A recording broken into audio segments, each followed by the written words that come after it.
अस्सलामुअलैकुम।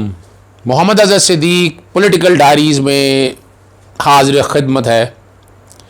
चूँकि वादा किया हुआ है आपसे नागा नहीं करना, आप तक रोज़ाना की ख़बरें लेकर आनी है और मसरूफ़ियत के बावजूद भी आपके सामने अब चीज़ें सारी हम रख रहे हैं। इरफान हाशमी की आज फिर मसरूफ़ियत थी। वो जो स्टूडेंट जिनको पढ़ाते हैं वहाँ मसरूफ़ियत ज़्यादा थी, इसलिए आज फिर मेरे साथ प्रोग्राम में नहीं है। 3 इश्यूज़ है जिसके आपके बात करनी है। सबसे पहला इशू जो है वो ज़हन में रखिएगा, रिंग रोड रावलपिंडी में कमिश्नर और लूटमार जो रखी है उस्मान बुज़दार के नीचे, और उस्मान बुज़दार तक ये सारी चीज़ें मौजूद थी, क्यों उन्होंने एक्शन नहीं लिया और बिल आखिर वज़ीर आज़म पाकिस्तान को एक्शन लेना पड़ा। दूसरा इशू आपके सामने है, हुदैबिया का जोर व शोर जारी है और नजर आ रहा है कि चीखें निकल रही हैं शरीफ खानदान की, और क्या होने जा रहा है। तीसरा बड़ी अहम खबर है, वो हम पहले ही ले लेते हैं। जुबैर, मोहम्मद जुबैर जो साबका गवर्नर हैं कराची यानी सिंध के, उन्होंने बहुत बड़ा दावा किया है। दावा ये किया उन्होंने कि फौज से या एस्टेब्लिशमेंट से उनके मामलात तय हो गए हैं और वो जल्द खबर देंगे। एक टीवी प्रोग्राम में ये बात की है। अब आपको पता है इनकी मुलाकातें होती रही हैं, डिनाई करते रहे हैं और कहते रहे कोई ऐसी बात नहीं है। इन्होंने बातों को जिधर भी ले जाना चाहा आपके सामने मौजूद है। अब हमें यहाँ जज करना है क्या ऐसे वाकई हालात बन चुके हैं। देखिए, जहां तक तो शहबाज शरीफ है, शहबाज शरीफ का बयानिया गुड कॉप और बैड कॉप के हवाले से क्लैरिटी है, और शहबाज शरीफ का नाम अगर पहले भी ECL से निकला था, फिर वो मुल्क से बाहर गए थे और फिर दोबारा जो ज़मानतें अगर हुई हैं और ज़मानतों पे इतना प्रेशर नहीं रहा, तो वो कहीं ना कहीं तो नज़र आता है कि डील हुई है जिसका फ़ायदा शहबाज शरीफ को मिला है। लेकिन दूसरी तरफ आपको ये मामले भी नहीं फेंकने चाहिए कि अगर वाकई हो गया तो ब्लैक लिस्ट तो इतना बड़ा इशू नहीं था। मौजूदा गवर्नमेंट ने ब्लैक लिस्ट के ऊपर यकजान होकर जिस तरह केस प्लीड किया, पेश किया, और PNIL लिस्ट वाला, और अब नैब ने बाकायदा शेख रशीद साहब ने यह भी बता दिया है कि उनका शहबाज शरीफ का नाम ECL में डालने की दरख्वास्त बाकायदा आ चुकी है।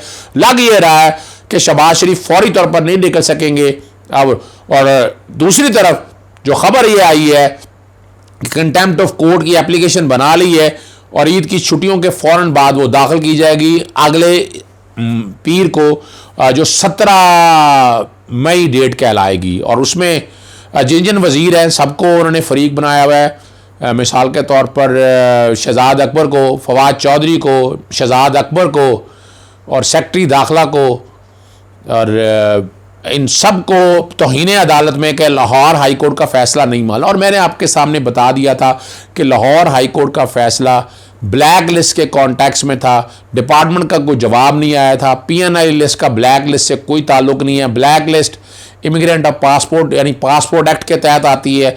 PNIL लिस्ट जो है वो अंडर दी ECL आती है, टेम्पररी है, 1 महीने के लिए रखा जाता है, और ECL परमानेंट है। तो यहाँ दूसरा जो आपके सामने रखना लगता नहीं है कि गवर्नमेंट ने कोई NRO दे दिया है, इमरान खान ने कोई NRO दे दिया है, या उन्हें कोई ढील दे दी है, या ढील दे दी है कि जिसकी वजह से वो आसानी से, वरना तो उन तक खबर थी, है मैं बता चुका हूँ आपको कि कतर में कतरी शहजादियों से मिलना था, कतरे शहजादों से मिलना था, ताकि सऊदीया से हालात बेहतर किए जा सके और इंटरनेशनल एस्टैब्लिशमेंट से हालात बन के इनका रास्ता बनाया जाए नवाज शरीफ के लिए। और यही अब डील की बातें, अब दादल का जो बातें नहीं कर रहे थे, अब हालात और वाक़यात एकदम कैसे तब्दील हो गए। इन्होंने तो बयानिया बड़ा क्लियर लिया हुआ नून लीग ने। तो जुबैर ने अगर ये बात कही है तो ऐसे नहीं कही है। जुबैर जो है वो लेफ्ट विंग का आदमी है, 2 विंग आपके सामने मौजूद है। जुबैर मरियम नवाज कैंप का आदमी है, जैसे SN इकबाल मरियम नवाज कैंप का आदमी है, परवेज़ रशीद मरियम नवाज कैंप के है, मुसद्दक मलिक मरियम नवाज गैंग चले वैसे नहीं कैंप के आदमी हैं, और जावेद लतीफ़ वगैरह भी जो सो कॉल्ड लीडर बनने की कोशिश करें वो भी उस कैंप के हैं। दूसरा इशू आपके सामने हुदैबिया के हवाले से रखना है। हुदैबिया का काम बड़ी तेज़ी से जारी है, लेकिन जो ख़बर बड़ी आपके लिए कि पनामा के केस में पैरा 132 के अंदर सुप्रीम कोर्ट ने बड़ा वाज़े तौर पर लिखा था कि इसहाक डार जो है अप्रूवर थे, वादा माफ गवाह थे, वो प्रोसिक्यूशन विटनेस के तौर पर आए थे। जब रेफरेंस क्वैश हो गया तो उनकी जो पोजीशन है वो वापस एज एन एक्यूज़ आ गई। तो इसहाक डार के अगेंस्ट री इन्वेस्टिगेशन नैब कर सकती है, और क्लैरिटी के साथ ये मैं बता चुका हूँ कि वो री इन्वेस्टिगेशन इसहाक डार के अगेंस्ट हो सकती है। उसमें बाकी लोग ये सारे डायरेक्टली या इनडायरेक्टली आ सकते हैं। तो ये कहना कि बिल्कुल बंद हो गया, आर्टिकल 13 को सामने रखते हुए डबल जेपर्डी का प्रिंसिपल आएगा, उनका बिल्कुल इस पर कोई इतलाक नहीं होगा। ये मैं आपको बड़ा क्लैरिटी के साथ बता रहा हूँ। दूसरा मैंने आपके सामने रखा था कि बाकायदा इसकी जुडिशल इंक्वायरी ब्रॉडशीट की तर्ज के ऊपर TORs तय करके ये की जा सकती है, और सारी चीज़ें जो है ना उसमें इकनॉमिक रिफॉर्म एक्ट जो है 1992 का बदनीति से आया गया, पर्सन स्पेसिफिक था कि क्यों लाया गया, क्या रीजंस थे, वो सारे सामने आने चाहिए। फिर उसके बाद किन किन लोगों ने इस बहती गंगा में हाथ धोए, पब्लिक सर्वेंट की बात हो रही है। टैक्स एडवांटेज बिजनेसमैन को छोड़ दें आप, लेकिन पब्लिक सर्वेंट किन लोगों ने ये, और आपको पता है एमनेस्टी स्कीम्स भी जो है ना वो जहाँ नैब की प्रोसीडिंग है वहाँ नहीं, टैक्स तो बचा लिया आपने और कौम का नुकसान अपनी जगह कर दिया, लेकिन साथ साथ ब्लैक मनी जो है वो टैक्स दे देने से जो टेंटेड मनी है, जो करप्शन और करप्ट टैक्स मनी है, वो ख़त्म नहीं हो सकता। तो ये, और तीसरा कमर ज़मान चौधरी ने जो रोल प्ले किया चेयरमैन नैब के तौर पर, जनाजे उठ गए, ये सारी चीज़ें रिकॉर्ड के ऊपर मौजूद हैं। तो जुडिशल ट्राइब्यूनल के अंदर ये इंक्वायरी होना वक्त की ज़रूरत है, और इमरान खान साहब Pakistan commission of inquiry act के तहत ये ऑर्डर दे सकते हैं, और उसके अंदर फिर सारे हालात और वाक़यात और एक एक चीज़ आपके सामने आ जाएगी। तो हुदैबिया केस की गन गरज आप देख रहे हैं। शरीफ ख़ानदान को बड़ी मुश्किलात है PMLN के अंदर, जहाँ एक तरफ डील की बातें हो रही है, दूसरी तरफ उन्हें परेशानी है कि अगर ये केस खुल गया तो ये मदर ऑफ ऑल क्राइम है। और दूसरा मैंने कहा था लिमिटेशन फौजदारी जराइम में रन नहीं करती है, फौजदारी जराइम के अंदर जराइम है। आज अगर कत्ल हो गया है, एविडेंस मौजूद नहीं है और पर्चा क्वैश कर दिया है, तो दोबारा जब एविडेंस सामने आ गई है तो वो दोबारा खुल सकता है अनटिल अनलेस ट्रायल कोर्ट उन्हें बरी करे, ट्रायल कोर्ट सजा कर दे या बरी करे, तो फिर आर्टिकल 13 का प्रिंसिपल अप्लाई होगा। अगला इशू आपका उस्मान बुज़दार गवर्नमेंट की बैड गवर्नेंस कह दें, करप्शन एंड करप्ट प्रैक्टिसेस के हवाले से कह रहे थे। अब पहली मिसाल आपके सामने आ गई है कि रिंग रोड रावलपिंडी के मनसूबे में किस तरह अरबों रुपए के मामलात इधर उधर हुए, जगह क्या ख़रीदी, जो मामला था वो आपके सामने आ चुके हैं। एक एक चीज़ रिकॉर्ड में अब मौजूद है, कोई मुश्किल काम नहीं है, कोई बहुत बड़ी रॉकेट साइंस नहीं है।